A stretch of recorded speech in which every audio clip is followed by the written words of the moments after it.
অমৃতার রান্নাঘরে সকলকে স্বাগত। আজকে একটা ইউনিক রেসিপি নিয়ে চলে এসেছি। পাট শাক আর ডাল দিয়ে একটা পকোড়া বানাবো। বৃষ্টির দিনে এরকম খেতে ভালোই লাগবে। এখানে পেঁয়াজ কুচি আর পাট পাতাটা বেছে নিয়েছি, সামান্য হলুদ দেব কালারের জন্য, দিচ্ছি কাশ্মীরি লঙ্কা আর দিচ্ছি নুন স্বাদ মতো। এখানে দিলাম ময়দা আর সামান্য চালের গুঁড়ি। আর ডালটাকে অবশ্যই দিতে ভুলবেন না, নালে মুচমুচেটা হবে না। ডালটাকে নিয়ে ভালো করে এটাকে মেখে নিতে হবে যাতে পাতাটা ডালটা সব মিশে যায়। এবার আমি এইদিকে তেল গরম করে নেব কড়াইয়ে।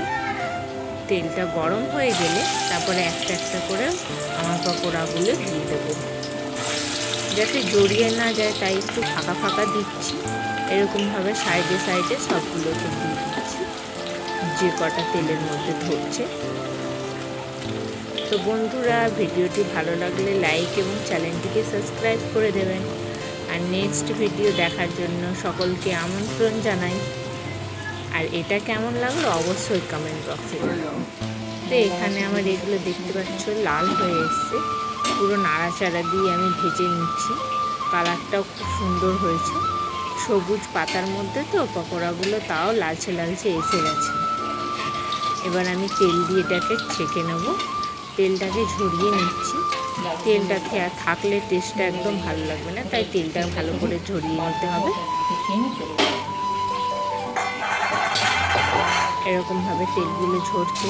আর পাশে পাশে আমি আবারও দিয়ে দিচ্ছি বাকি বেঁচে থাকা পকোড়াগুলো।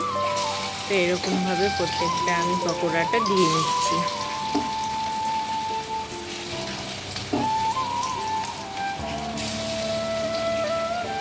এরকমভাবে দিয়ে দিচ্ছি। এদিকে আমার তেলগুলো ঝরা হচ্ছে, প্রচণ্ড ক্রিস্পি হয়েছে দেখতে পাচ্ছেন।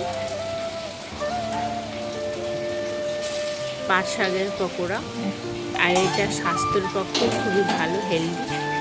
বাই বাই, দেখা হচ্ছে নেক্সট ভিডিও।